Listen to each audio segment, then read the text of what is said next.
Wait for it. Here we go. Whee! Look at that. I've cracked an asteroid.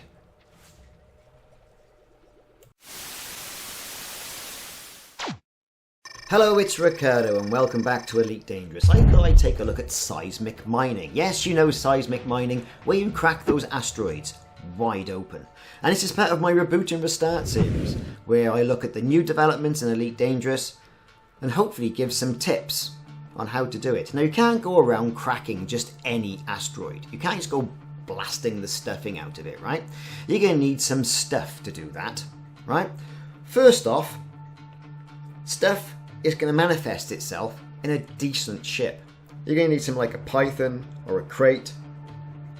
Any ship really, but it's going to be big enough to support the equipment you need. So a ship, right? Python, crate, whatever. A pulse wave scanner to do your prospecting. A surface scanner to look at those rings. A prospector limpets to go and find which asteroids have the biggest bounty. Collection limpets to pick up all those little items that you shave off. A whole host of tools like abrasion lasers, seismic missiles, displacement missiles for those subsurface deposits, cargo space, and a refinery. So quite a mouthful, but we'll go through some of those in another video. But we're going to look at finding a system.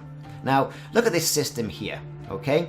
I'm in the Delcar system. Lots of rings there, icy planets, rocky planets. It's not all about the opoids, right? It's not all about the low temperature diamonds, even though it is nice and you do get a hefty profit from them, and you would have seen loads about this, people making millions and millions and millions, right, within Elite Dangerous. And Frontier said, yeah, it's an in-game feature, this is how we've done it. You can make a sizable profit on other systems as well, okay, other ring systems, rocky, metallic, icy, right? There's money to be made out here. You haven't got to be just so picky. And everyone's going for these low temperature diamonds, and everyone's going for these opoid opals or void opals or whatever they are. Void opals, that's the stuff, right? But I say it's maybe made with other materials. So using the surface scanner, which is what I've got here, you get close enough within Super Cruise, equip it, and then fire your probes, which you have an unlimited amount, at the rings and the surface of the planet. One probe on the rings will suffice, and that will show all the hotspots. You can see them there in orange. Then once you've done that, it's completely up to you whether you want to go ahead and start mining the planet's surface, right? Now, when I say mining the planet's surface, what I mean is scanning the planet's surface, right? You're going to send your probes off to the planet's surface, and it's going to map that surface. Get to 90%, and that surface of the planet is therefore deemed mapped. Okay, but it's getting to that 90%. And there's a knack to that, which I've covered in one of my previous videos. But it's all about getting those probes to wrap around the other side. But anyway, once you've done all that and you've identified your hotspots, it's time to fly over to that hotspot. Yeah, so here is the glowing orange hotspot that I've identified in the previous scan. Here I am in my Python, the Manic Badger, and I'm on approach. So approaching this is quite difficult. Yes, you're going to marvel at the lovely graphics and the cloud-like density of these rings, and you're going to think, oh my god, you know, this is a wonderful place. But approaching these can be quite difficult. More chances, more often than not, is you're going to fall a little bit too short and you're going to have a little bit of a boost to get there. But once you get to that particular location, you're going to find yourself in an asteroid field, and it's time to start prospecting. Now, look at this cloud here. Right, once you've unpacked that pulse wave scanner, have a look at your environment. Now, this cloud here indicates to me that someone's been there. It's not just pretty, even though it is very pretty. It means that someone's been there and someone's been mining, whether you're in solo or whether you're in open. That means someone's been cracking open asteroids and has been mining all the bounty. So, that's a place to avoid. And perhaps go and mine somewhere else and try your luck in a different area. Use the night vision that came with Chapter 4 and also the pulse scanner to scan for asteroids in your area. Now, without hitting asteroids like I did, very important to have shields on your ship, look at this asteroid in the middle here, this glowing one. It's causing the glow on the other asteroids around it, and therefore I think is a damn good candidate, right, to mine. So, use that pulse wave scanner. This one is particularly our guide. We're going to fire our limpets off and see if we're right. And we are indeed going to be right. It's got a lovely core of low temperature diamonds, and that's what it's all about. Boneless, because they will get a hefty price depending on whatever station that you want to go and sell them at. Okay, and there's websites about this, and that's all wonderful. Now, some of the tools that you need, we mentioned the abrasion blaster. The abrasion blaster is for surface deposits. Okay, now when you've identified what you're going to actually go and mine, you'll use the seismic charges for fissures. So abrasion blaster for surface, seismic charges for fissures. Okay, now nothing's stopping you, right, scraping off with your abrasion blaster all the materials on the surface of that asteroid, and then getting your collector limpets out there to go and hoover them all up and put them in your cargo hold, and then your refinery will start processing. Keep an eye on your refinery though, because let's be fair, you don't have all your hoppers busy or full, and then you get a big old stack of low temperature diamonds. Okay, so refinery management, keep an eye on that right panel. Scroll down the new interface into the refinery and make sure you've got your eye on what bins are free. I tend to go no less than a class 4. Now, asteroids have fissures. Now, these fissures come in several different flavors. You've got low yield fissures, which means you need a low yield seismic charge. This is accomplished by just pipping the trigger or fire button. You also have medium or average fissures, which mean you've got to be a bit more careful with how you hold the trigger down to release the charge, about halfway perhaps. And then you've got high yield fissures, where you just hold the trigger down, release that seismic charge at the fissure on the asteroid, and maximum power to shields, back off a little bit, and then stand back and watch the fireworks. Very important, that. So aiming the seismic charges at the fissures is quite straightforward. You'll see them highlighted. Crack off that seismic charge, back off to a fairly decent safe distance, and away you go. Now there'll be a countdown, which you can see in the top right hand corner, and this countdown indicates the yield strength of this particular asteroid. Now I've got a couple of seismic charges there on the go, and you can see there's an asteroid fissure there. If we look at this one now, I've identified it. It's glowing that lovely colour. You can tell just by looking with it, there's going to be fissures all over the place. I've sent my prospector limpet off there. It's going to tell me what's in there.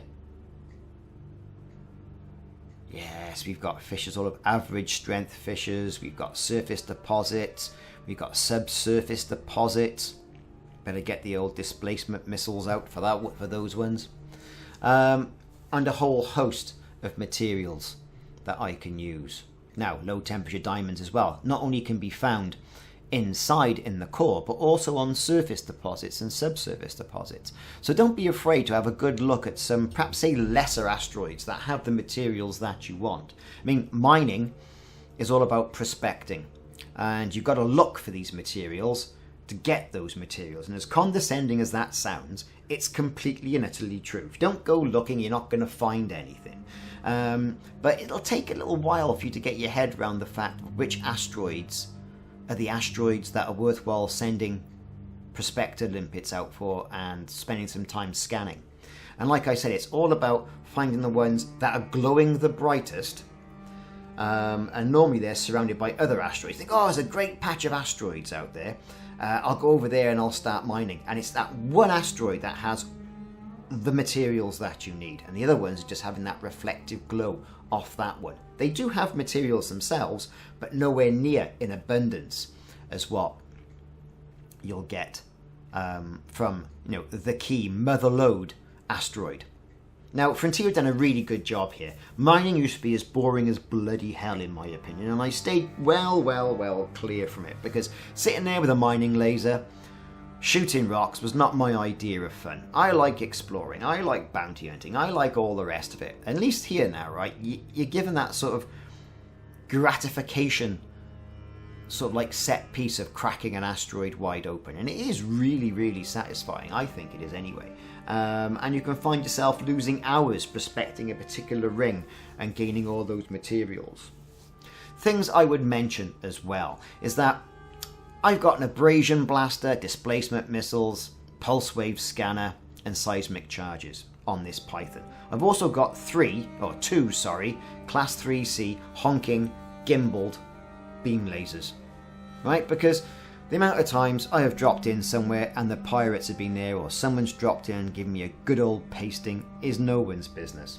So I would suggest going in there armed, not too heavily armed, because you need to have your mining tools in your tool bag, but you can't just go in there without any protection, as the bishop said.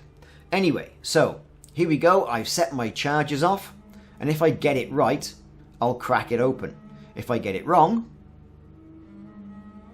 like that, I'll just make a bit of a mess.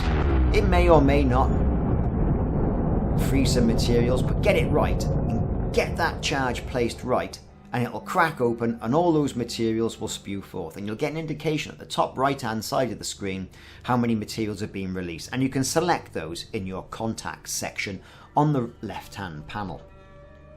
Now, collector limpets, talk a little about those. I've got collector limpets. I can shoot 2 of those off at any one time, and they do take up all the heavy lifting. It would be a right pain in the backside to go around there with a cargo scoop open, right, and start scooping things up. That's not to say you can't do that. You can. It's just, I'm lazy. Why not let the technology work for you? And once this has been cracked open, nice and wide, as you can see here, my collector limpets are out there collecting all those materials. While they're doing that, I tend to switch over to the abrasion blaster and start blasting off all the surface deposits that have been opened up. Now I've cracked open that particular asteroid.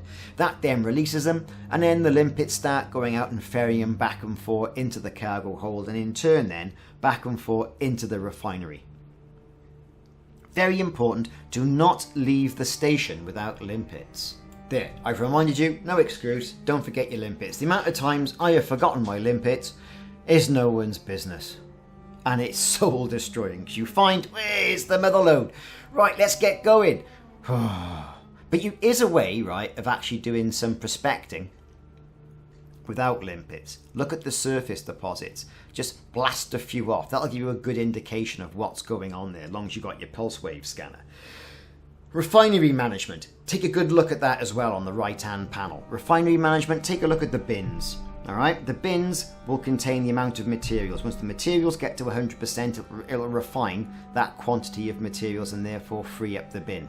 You can also eject materials out of that refinery bin, but we're going to go into that in much detail, right, on another video, because talking about that refinery can go on for about 7 minutes, and I really haven't got it in me to talk about refineries this morning for 7 minutes. So, there you have it. That's a quick rundown of seismic mining. Use your pulse wave scanner to prospect your asteroids. Use your surface scanner and the system map to find the ringed planets in the first place. Once you're in the asteroid field, night vision, pulse wave scanner. Look for those asteroids that are glowing nice and red, and then you shouldn't be able to go too far wrong. I've been Ricardo, this has been Seismic Mining in Reboot and Restart. Check out for more videos in this series and like and subscribe if you haven't already done so. Thank you for support and check back for more, they're on their way.